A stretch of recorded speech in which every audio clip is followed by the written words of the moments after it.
இயேசு கிறிஸ்து உட்கார்ந்திருக்கார். அது என்னன்னு தெரியல. இயேசு கிறிஸ்துவனுடைய படத்தை நீங்க பார்த்தீங்கன்னா அது ஒரு சாந்த சொரூபமா இருக்கும். அவருக்கு நேர்ல எப்படி இருந்தாருன்னு யாருக்கும் தெரியாது. ஒரு சாந்த சொரூபமா அவர் ஒரு பாறையில உட்கார்ந்திருக்கார். அவருடைய ஆடையெல்லாம் அப்படி கீழே அப்படி கிடக்குது. அது ஒரு சின்ன ஒரு சட்டத்துக்குள்ள பார்த்த அந்த படத்தை. அவர் கையில ஒரு ஆட்டுக்குட்டி வச்சிருந்தார். அந்த ஆட்டுக்குட்டியினுடைய முகம் இருக்குல்ல, அதையே நான் பார்த்திருந்தேன். இயேசு கிறிஸ்து முகத்தை பார்க்கல. அந்த முகத்தை பார்த்த உடனே மனசுக்குள்ள ஒரு சின்ன ஜெலஸ் வந்தது. அது எவ்வளவு கொடுத்து வச்ச ஆட்டுக்குட்டி, இயேசுநாதர் மடியில உட்கார்ந்திருக்கு. அவர் இப்படி பார்த்துருக்காரு. குட்டியை பார்க்கல, அவர் வெளியில அப்படி பார்த்துருக்காரு. அவர் பார்வையில் மேய்ச்சல் நிலத்தில் நிறைய ஆடுகள் இருக்கு. நான் நேரா எங்க சென்ட் ஜான் ஸ்கூலுக்கு போயிட்டேன். அங்க உள்ள ஒரு ஃபாதர் இருப்பார். அவர் ரொம்ப பேரன்பானவர். அவர்கிட்ட போய் கேட்டேன், ஃபாதர் வாங்க ப்ரொஃபசர். நான் கிண்டல் பண்ணார். வாங்க ப்ரொஃபசர். ஃபாதர், கிறிஸ்துவா மாறக்கூடாது, கிறிஸ்டியனா மாறக்கூடாது, ஆனா மடியில் அவர் மடியில் உட்கார்ற ஆடா மாறணும். என்ன செய்யறது சொல்லுங்க. அவர் சொன்னார், எதுக்கு உனக்கு அந்த ஆசை? இல்ல, கிறிஸ்து மடியில் உட்காரணும்னா, குருநாதர் மடியில் உட்காரணும்னா இவ்வளவு பெரிய விஷயம். எவ்வளவு கொடுத்து வச்ச ஆடு அது கொடுத்து வச்ச ஆடுல சொல்ற பேச்சு கேட்காத ஆடு. அப்படின்னா அது ஏற்கனவே சொல்ற பேச்சு கேட்காம கீழே போய் விழுந்து காலை உடைச்சி வச்சிருக்குது. காலில் கட்டு போட்டு வச்சிருக்கிற அந்த ஆட்டை கீழே விட்டா வழி தவறிடுமோன்னு நெருக்கத்தில் வச்சிருக்கார் குருநாதர். அதனால் நீ அவருடைய பேச்சை கேட்காத ஆடாக இருக்காதே, அவர் பார்வைக்குட்பட்ட மேய்ச்சல் நிலத்தில் இருக்கக்கூடிய ஆடாக இருக்க முயற்சி என்று அவர் சொன்னார். நான் இதிலிருந்து எடுத்துக்கொண்ட முத்து என்ன தெரியுமா? நான் ஒரு டீச்சர் தானே. யாரை பக்கத்தில் உட்கார வச்சிருக்கணும்னா, நல்லா படிக்கிற பிள்ளைங்களை இல்ல, யாரெல்லாம் ஃபெயிலாகிறதுக்கு தயாரா இருக்கிறாங்களோ அந்த பிள்ளைகளை நெருக்கத்தில் வச்சிருந்தோம்னா அந்த குழந்தைகள் வகுப்பிலே தேர்ச்சி பெறுவார்கள் என்கின்ற முத்தை எனக்கு தந்த ஒரு ஆன்மீக சிந்தனை. என் வகுப்பிலே ஒரு குழந்தை கூட தேர்ச்சி பெறாமல் போனது கிடையாது என்பதுதான் என்னுடைய வெற்றியின் ரகசியம். எதை வாசித்தாலும், எந்த மத கருத்துக்களாக இருந்தாலும் அது வாழ்வியலுக்கு பயன்படுகிறதா? நான் ரொம்ப தெளிவாவே சொல்லுகிறேன், நான் வாசித்த நூல்களில் தேன் கூடாக எனக்கு அள்ளி அள்ளி நல்ல கருத்துக்களை தருகின்ற ஒரு நூல் பைபிள். அந்த பைபிளில் இருந்து நான் சில வார்த்தைகளை எடுக்கிறேன்.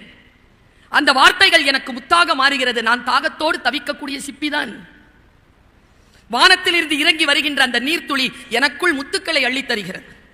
நான் ஒரு 2-3 கருத்துக்களை சொல்லுகிறேன். உங்களுக்கும் சில நேரங்களில் அந்த தகித்து இருக்கக்கூடிய சிப்பிகளாக நீங்கள் இருந்தீர்களேயானார் உங்களுக்கும் இதோ முத்துக்கள் கிடைப்பதற்கு வாய்ப்பு உண்டு. தெய்வத்தால் ஆகாது எனினும் முயற்சி தன்மை வர்த்த கூலி தரும்ன்றதுக்கு நான் பைபிள்ல இருந்து ஒரு விஷயம் சொல்றேன். நான் எடுத்த ஒரு முத்து நம்ம அனைவருக்கும் தெய்வத்தால் ஆகாது எனினும் முயற்சி தன்மை வர்த்த கூலி தரும் என்பதற்கான அடிப்படையான விஷயத்தை சொல்றேன். ஒரு பெண்ணுக்கு ரத்த போக்குங்க நிக்கவே இல்லை. அந்த பொண்ணுக்கு ரத்தம் போய்கிட்டே இருக்கு. அந்த பொண்ணு கிட்ட கேட்கறாங்க. அந்த பெண்ணினுடைய பெயர் பைபிளில் குறிப்பிடப்படவில்லை. அந்த பெண் கிட்ட கேட்கறாங்க. அந்த பெண் வந்து எல்லார்கிட்டயும் மருத்துவம் யாருக்கும் மருத்துவம் தெரியல. அப்ப சொல்றாங்க, மசிஹா அப்படின்னு ஒருத்தர் வராரு. மசிஹானா யாருன்னா மரணத்திற்கான மருத்துவர். அப்படி மரணத்திற்குமான மருத்துவர் இயேசு கிறிஸ்து. மரணத்தை நிறுத்தக்கூடிய ஆற்றல் அவருக்கு இறை தந்திருக்கிறது என்று எல்லோரும் நம்புகிறார்கள். அவர் இந்த ஊருக்கு வருவாரு. அப்ப அவரை பாரு, உன் ரத்த போக்கு நிற்கும். இங்க பாருங்க, இயேசு கிறிஸ்து வராரு. இந்த பொண்ணு போய் நிக்குது. ரொம்ப கூட்டம், பெரும் கூட்டத்துல இயேசு கிறிஸ்து போய்கிட்டு இருக்காரு. கூட்டம் நெருக்கடிச்சிட்டு இருக்கு. அது என்ன மாதிரி போல இருக்கு. அந்த பொண்ணு எப்படியாவது அந்த இலக்கை அடையணும்னு உள்ள நுழைஞ்சு போயிடுச்சு கிட்ட. ஆனா போனாலும் மக்கள் போக விடல. எட்டி, ஐயா நான் உங்களை பார்க்கதாயா வந்திருக்கேன்னு போகிறான். அவங்க அங்கி மட்டும் இருக்கு. அந்த அங்கியை பிடிச்சிருச்சு அந்த அம்மா. கூட்டம் ஐயாவை தள்ளிட்டு போயிருச்சு. ஏசு ஐயாவை தள்ளிட்டு போயிடுச்சு. அந்த பிடிச்ச பொண்ணு கையில இருந்து துணி நழுவிருச்சு. அது கூட்டத்தில் அப்படியே நிக்குது. நின்று திரும்பி வருது. ஏசு ஐயாவை பார்க்க முடியல, திரும்பி வருது. இப்ப பைபிள்ல இயேசு பேசுகிறார். இதான் மெட்டீரியல். என்ன பேசுறாரு தெரியுமா? பக்கத்தில் இருக்கவங்க கிட்ட கேட்டார், யார் என்னை தொட்டது? கூட இருக்கிறவங்க சொன்னாங்க, ஆயிரக்கணக்கானவர்கள் உங்களை தொட்டுக் கொண்டு வருகிறார்கள். யார் என்று சொல்லுவது ஆண்டவரே? இல்லை, யாரோ ஒருவர் விசுவாசத்துடன் என்னை தொட்டார், என் உடம்பில் இருந்து வல்லமை புறப்பட்டது. தெய்வத்தால் ஆகாதெனினும் முயற்சி தன்மை வர்த்த கூலி தரும். நான் பாருங்க, அவர் நம்பினால அவர் உடம்புல இருந்த வந்துருச்சு வெளியில. அவர் யோசிக்கல, அவர் தரணும்னே நினைக்கல. தெய்வத்தால ஒண்ணுமே இல்லை, அவர் பாட்டுக்கு நடந்துகிட்டு இருக்கார். ஆனால் போய் அவர் விசுவாசத்துடன் பிடிச்ச உடனே வல்லமை புறப்பட்டது. இப்படி சொல்கிறது. கேன்சருக்கு எதுங்க மருத்துவம்? நம்பிக்கை என்கிறதுங்க ஆழமான மருத்துவம். ஆழமாக நினை, உனக்கு குணமாகும் என்று நீ நினை.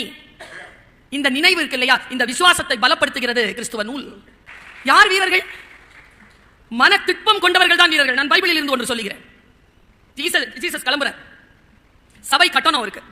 எல்லார்கிட்ட காசு கலெக்ட் பண்ணும்பொழுது ஒரு ஐஸ்வர்யவான், அப்பொழுதுதான் பைபிளில் இந்த வாசகம் வருது, ஊசியின் காதுகளில் ஒட்டகம் நுழைந்தாலும் நுழையுமே தவிர ஒருபோதும் ஐஸ்வர்யவான் சொர்க்கத்தின் வாசலுக்குள் நுழைவதில்லை. ஏன் இந்த வார்த்தை வந்துச்சு உள்ள? நான் ஒரு முத்தெடுத்து கொடுக்கிறேன் உங்களுக்கு. என்ன வார்த்தை இது? ஏன் ஐஸ்வர்யவான்கள் உள்ளே போக முடியாது என்று சொல்கிறது பைபிள்? காசு படைத்தவர்களை பாவி என்கிறதா? இல்லை. விஷயத்தை பாருங்க எப்படி இருக்கு, நுட்பம் பாருங்க எப்படி இருக்கு. போறாங்க, எல்லாரும் காசு கொடுக்குறாங்க. அன்னைக்கு மத்தியானம் லஞ்ச். இயேசு கிறிஸ்து ஒரு வயதான பெண் வீட்டுக்கு போறார். இந்த ஐஸ்வர்யவான் மரத்து மேல ஏறி நின்று பார்க்கிறார், இந்த ஆள் எங்க போறாருன்னு.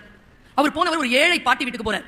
அங்க பழையதை சாப்பிட்டு திரும்பி வரும்போது ஐஸ்வர்யவாயின் கேட்கிறான், நல்லா தெரிஞ்சுக்கோங்க, நீ சம்பாதித்த அத்தனையையும் நீ செய்தாலும், நீ கொடுத்தாலும், அன்னதானம் கொடுத்தாலும், அன்பு உனக்கு இராவிட்டால் ஏதும் இல்லை என்கிறது பைபிள். கொரிந்தியர். அன்பு சகலத்தையும் தாங்கும், சகலத்தையும் சகிக்கும், சகலத்தையும் நம்பும், சகலத்தையும் விசுவாசிக்கும். அன்புக்கு பொறாமை இல்லை, அன்பு தற்புகழ்ச்சியை நாடாது, அன்பு சத்தியத்தில் சந்தோஷப்படும், அன்பு அநியாயத்தில் ஒருபோதும் சந்தோஷப்படாது என்கிற ஸ்டேட்மெண்ட் பைபிள்ல இருக்கு. கொரிந்தியர் 2:13 அதிகாரம். ஐஸ்வர்யவான் கேட்கிறான், நான் 100 ரூபாய் கொடுத்தேன். பைபிள் என்ன சொல்லுது பாருங்க.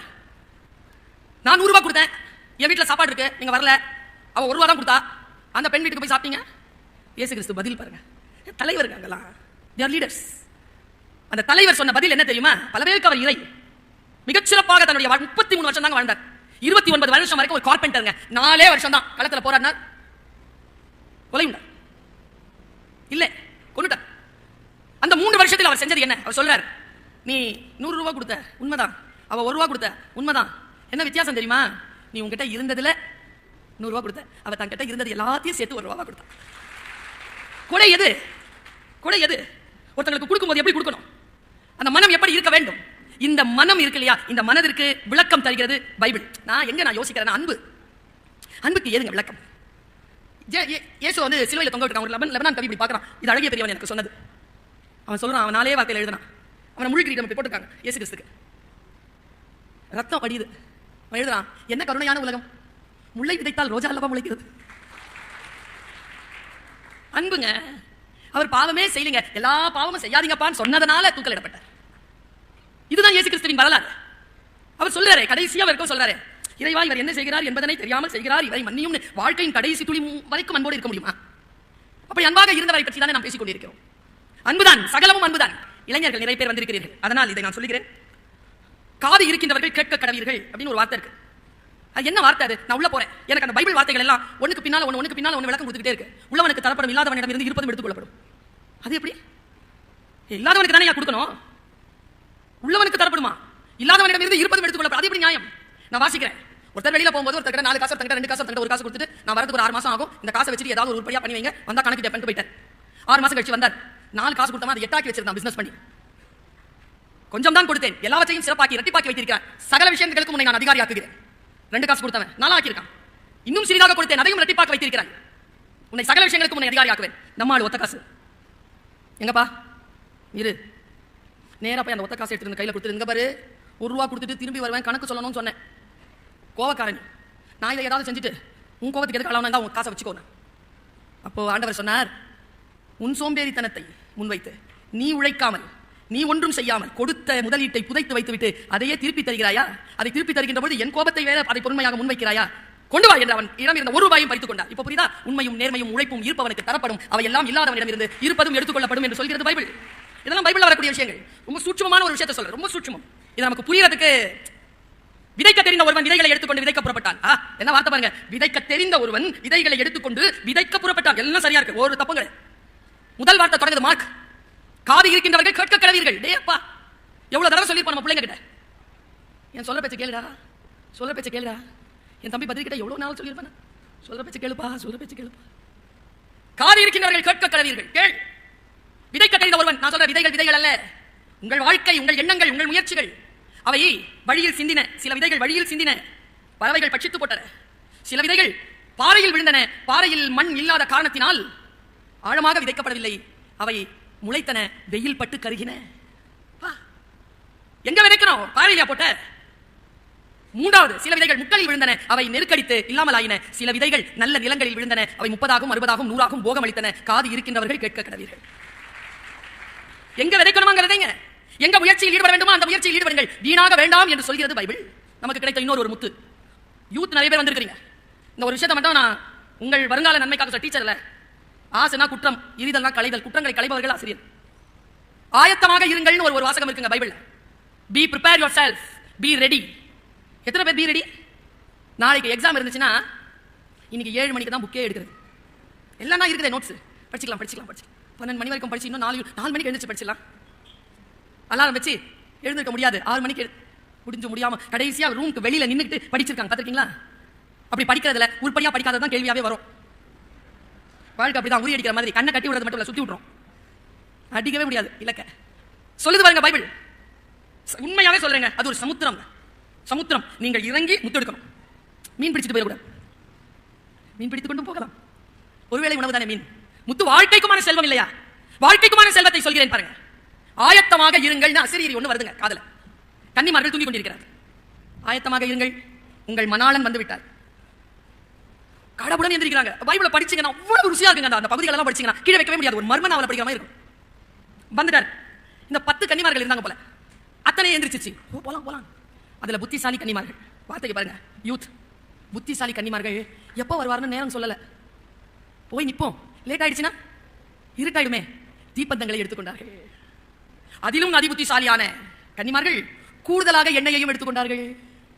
பாருங்க, ஃபர்ஸ்ட் பிரிப்பரேஷன், அப்புறம் ஆயத்தமாகிறது, கூடுதல் ஆயத்தமாகிறது. நம்ம எல்லாருமே கூடுதல் ஆயத்தமாகணும். வாழ்நாட்களுக்குள்ள சாவறதுக்குள்ள இந்த விஷயம் பண்ணி முடிக்கணும்னா 75 வருஷம் ஆக ஒரு வேலையை பண்ணணும்னா 35 வருஷத்துல முடிக்கணும்னா 40 ஆண்டுகளை நீ சேகரிக்க வேண்டும் என்றால் நீ கூடுதல் ஆயத்தமாக வேலை செய்ய வேண்டும். இல்லை என்றால் உன்னால் அந்த இலக்கை அடைய முடியாது என்று சொல்கிறது பைபிள். சரியா எடுத்துக்கிட்டாங்களா? இங்கதான் இருக்குது மேட்டர். போகும்போது போனாங்களா, இந்த புத்தியற்ற கன்னிமார்கள் போடுது பைபிள் பேர. புத்தியற்ற கன்னிமார்கள் அவர்கள் தீப்பந்தங்களை எடுத்ததை பார்த்தவுடன் தானும் எடுத்துக்கொண்டார்கள். சிலது இருக்குது என் கிளாஸ்ல 98 வாங்கிட்டு அழும். சிலது இருக்குது 2 வாங்கிட்டு சிரிக்கும். அது 98 கிட்ட சொல்லும், அழாத, என்கிட்ட இருக்குது 2 மார்க். என்னன்னு தேப்பீங்க இதுங்கள? தேத்த எப்படி எடுக்கிறது? நோட்ஸ் அதுங்க எடுத்தா இதுங்க எடுத்துக்கும், அதுங்க பென்சில் எடுத்தா இதுங்க எடுத்துக்கும். இதுங்களுக்கு புத்தி கிடையாது. புத்தியற்ற கன்னிமார்கள், புத்திசாலி கன்னிமார்கள் தன் கையில் தீபங்களை ஏற்றுக்கொண்டவுடன் இவர்களும் தீபங்களை எடுத்துக்கொண்டு வந்தார்கள். இதுங்களுக்கு தெரியல, அதுங்க கூடுதலா எடுத்துக்கணும். வந்து காத்திருக்கிறார்கள். நேரம் போகிறது, மணாளன் வரவில்லை. இவர்கள் தீப்பந்தத்தை எரிய வைத்துக் கொண்டார்கள். புத்தியற்ற கன்னிமார்களும் தீப்பந்தத்தை எரிய வைத்துக் கொண்டார்கள். மர்ம நாவல் படிக்கிற மாதிரி. நேரம் போய்கொண்டே இருக்கிறது. தீபங்கள் அணைய தொடங்கின. புத்திசாலி கன்னிமார்கள் தன்னிடத்தில் ஆயத்தமாக வைத்திருந்த எண்ணெயை ஊற்றி அந்த தீப்பந்தத்தை எரிய வைத்துக் கொண்டார்கள். புத்தியற்ற கன்னிமார்கள் புத்திசாலி கன்னிமார்கள் இடத்தில் கேட்டார்கள், எங்களுக்கும் கொஞ்சம் எண்ணெய் கொடுங்களேன். இது எக்ஸாமினேஷன்ல நான் எழுதுறேன், உன் பேப்பரை குடுன்னு சொல்ற மாதிரி. அவங்க சொன்னாங்க, எங்களிடத்தில் இல்லை, நீங்கள் எண்ணெய் விற்பனர்களிடம் போய் வாங்கிக் கொள்ளுங்கள். சரி, நாங்க எண்ணெய் விற்பனர்கள் கிட்ட போறாங்களா, வாங்கினாங்களா, பத்த வச்சாங்களா, திரும்பி வந்தாங்களா? அந்த நேரத்தில் மணாளன் வந்து போய்விட்டார். சொல்லுதுங்க பைபிள். போனவர் போய் கோயில்ல கன்னிமார்களோட கதவை அடைத்துக் கொண்டார். இப்ப புத்தியற்ற கன்னிமார்கள் வெளிச்சமான தீபத்தோடு கன்னிமார்களையும் காணாமல் மணாளன் வந்துவிட்டு போன படத்தை பார்த்து உடனே கோவிலுக்கு ஓடுகிறார்கள். அன்பான தேன் கூடு தானே பைபிள். ஓடி போன கன்னிமார்களுக்கு என்ன பதில் சொல்கிறது பாருங்க. கதவு மூடி இருக்கிறது, கதவு தட்டுகிறார். உள்ளிருந்த ஆண்டவர் குரல் கேட்கிறது, யார்? நாங்கள் உங்களுக்காக காத்திருந்த கன்னிமார்கள். உங்களை நான் பார்க்க இல்லையே. நாங்கள் காத்திருந்தோம், நீங்கள் யார் என்று எனக்கு தெரியாது. நாங்கள் தீபத்தோடு திரும்பி வந்திருக்கிறோம். நான் தான் சொன்னேனே, நீங்கள் யார் என்று எனக்கு தெரியாது, நீங்கள் திரும்பி போங்க. மணாளனை பார்க்காமலேயே புத்தியற்ற கன்னிமார்கள் திரும்பி போனார்கள் என்று பைபிள் சொல்கிறது. வாழ்க்கை ஒரு முறை தான் வாய்ப்பை கொடுக்கும். அந்த வாய்ப்பை மிக சரியாக பயன்படுத்திக் கொள்ள வேண்டும். You cannot step the river twice. உன் காலில் படுகின்ற நீர் இன்னொரு முறை உன் காலில் படுவதற்கு வாய்ப்பே கிடையாது. So stay alert. Stay alert.